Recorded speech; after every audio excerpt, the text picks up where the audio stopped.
Uy, ate.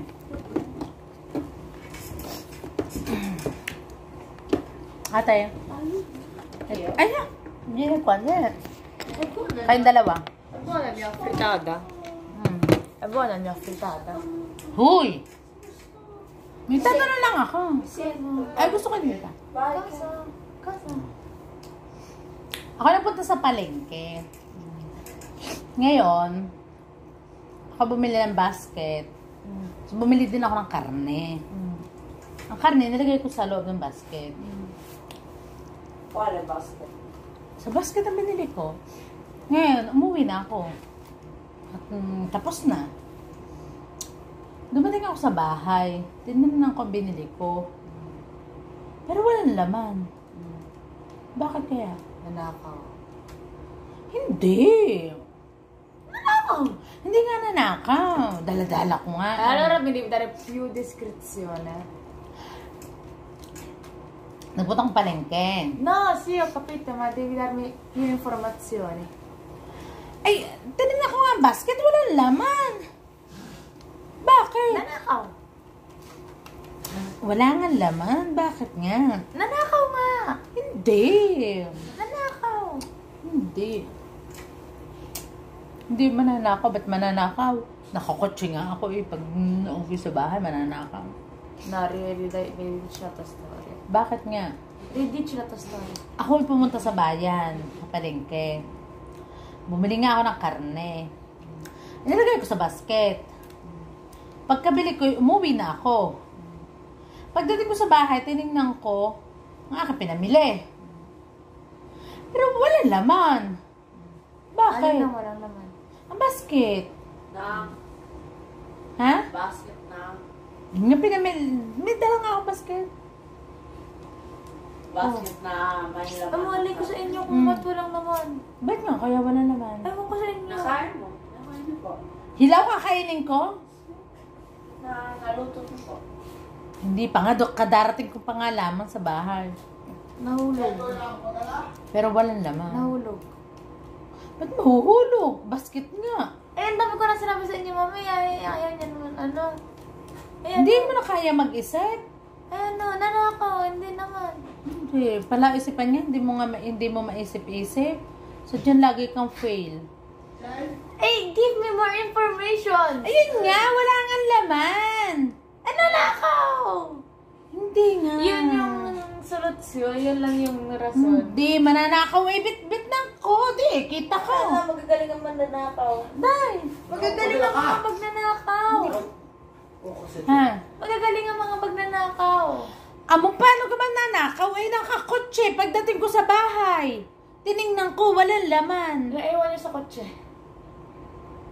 Nasa basket nga. Ay, tinahulog sa kotse sa basket. Ay, hindi. Tiningnan ko sa basket, walang laman. Oo. Hindi ko na problema yun.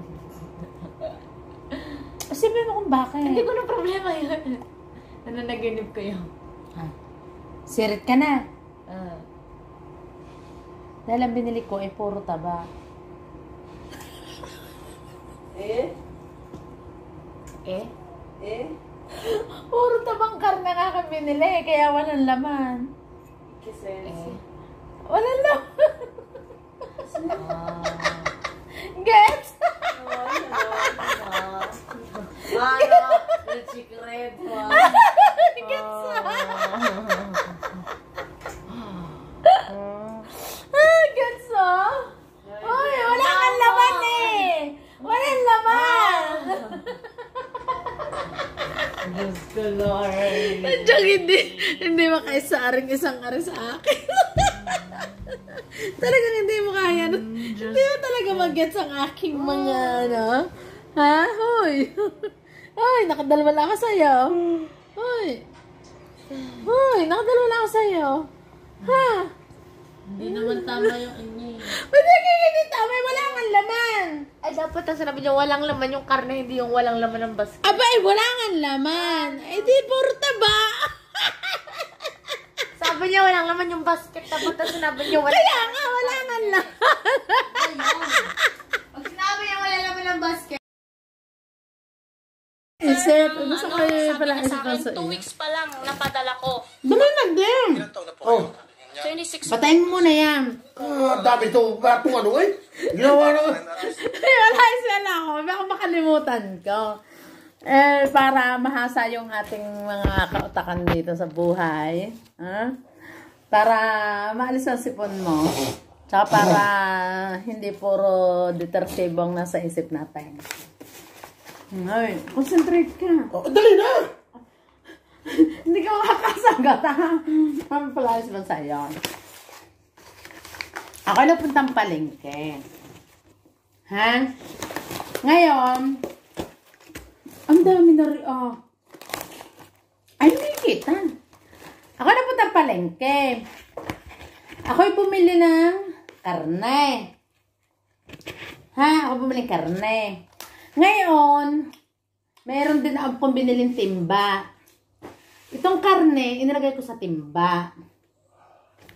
Ngayon ako'y umuwi na. Pagdating ko sa bahay, tinignan ko ang aking timba. Walang laman. Ano nangyari? Bakit?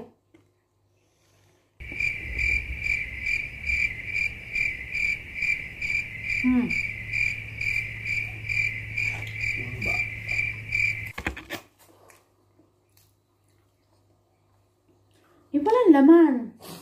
Bakit? Dahil puro taba, ang binili mo.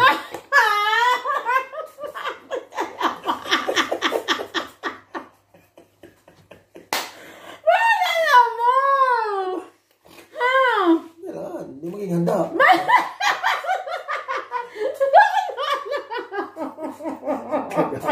Halika. Pinalaktis ka ba na?